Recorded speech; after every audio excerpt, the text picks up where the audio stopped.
Why did Abrams tanks not take root in Ukraine? Ukraine has sidelined US-provided Abrams M1A1 battle tanks for now in its fight against Russia, in part because Russian drone warfare has made it too difficult for them to operate without detection or coming under attack, to US military officials told. The US agreed to send 31 Abrams to Ukraine in January 2023 after an aggressive months-long campaign by Kyiv arguing that the tanks, which cost about $10 million apiece, were vital to its ability to breach Russian lines. But the battlefield has changed substantially since then, notably by the ubiquitous use of Russian surveillance drones and hunter-killer drones. Those weapons have made it more difficult for Ukraine to protect the tanks when they are quickly detected and hunted by Russian drones or rounds. 5 of the 31 tanks have already been lost to Russian attacks. The proliferation of drones on the Ukrainian battlefield means there isn't open ground that you can just drive across without fear of detection, a senior defense official told reporters Thursday. Together with Eternal3D.com, we have prepared this video review. The official spoke on the condition of anonymity to provide an update on U.S. weapons support for Ukraine before Friday's Ukraine Defense Contact Group meeting. U.S. will work with Ukraine to reset tactics. For now, the tanks have been moved from the front lines, and the U.S. will work with the Ukrainians to reset tactics, said Joint Chiefs of Staff Vice Chairman ADM Christopher Grady and a third defense official who confirmed the move on the condition of anonymity. When you think about the way the fight has evolved, massed armor in an environment where unmanned aerial systems are ubiquitous can be at risk, Grady told the AP in an interview this week, adding that tanks are still important.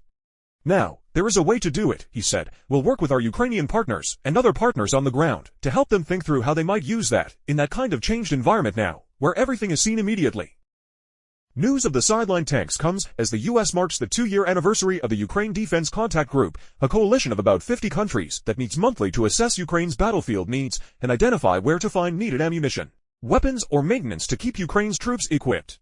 Recent aid packages, including the $1 billion military assistance package signed by President Joe Biden on Wednesday, also reflect a wider reset for Ukrainian forces in the evolving fight. The U.S. is expected to announce Friday that it also will provide about $6 billion in long-term military aid to Ukraine, U.S. officials said, adding that it will include much sought-after munitions for Patriot air defense systems. The official spoke on condition of anonymity to discuss details not yet made public. New U.S. funding for counter-drone capabilities.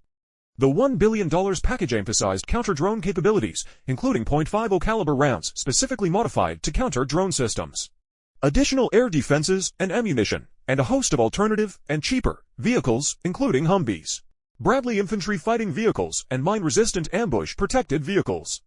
The U.S. also confirmed for the first time that it is providing long-range ballistic missiles known as ATACMS, which allow Ukraine to strike deep into Russian-occupied areas without having to advance and be further exposed to either drone detection or fortified Russian defenses.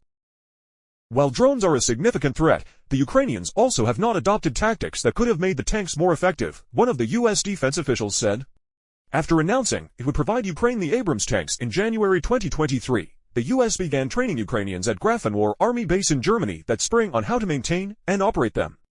They also taught the Ukrainians how to use them in combined arms warfare, where the tanks operate as part of a system of advancing armored forces, coordinating movements with overhead offensive fires, infantry troops, and air assets.